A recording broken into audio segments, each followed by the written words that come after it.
சாவித்திரி விரதம், கௌரி விரதம், கௌரி நோன்பு, காமாட்சி விரதம் இப்படின்னு பல பெயர்களால் சொல்லப்படுகின்ற காரடையான் நோன்பு அப்படிங்கிறது நாளைக்கு வெள்ளிக்கிழமை 14ஆம் தேதி அமைஞ்சிருக்கு.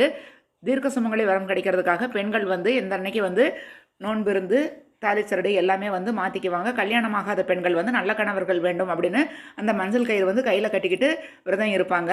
சத்தியவான் சாவித்திரி அப்படின்னு அழைக்கக்கூடிய அந்த சாவித்திரி தன்னுடைய நாடு நகரம் எல்லாத்தையுமே இழந்து காட்டில் இருக்கிறப்ப அங்கே இருக்கக்கூடிய விறகெல்லாம் பொறுக்கி எடுத்துகிட்டு அதில் அடை சொட்டு உருகாத வெண்ணெய் வச்சு அம்பிகையை வழிபட்டு பூஜை செஞ்சாங்க.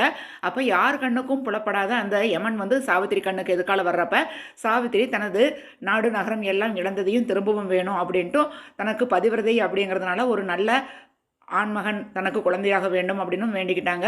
யம தர்மராஜா உயிரோட ஒரு பெண் யமலோகம் வந்திருக்கிறத பார்த்து ஆச்சரியப்பட்டு அப்படியே ஆகட்டும்னு குழந்தை வரம் தரேன்னு சொல்லிட்டாங்க. அதனால தன்னுடைய கணவனுடைய உயிர் சாவித்திரிக்கு திரும்பவும் கிடைச்சது அப்படிங்கிற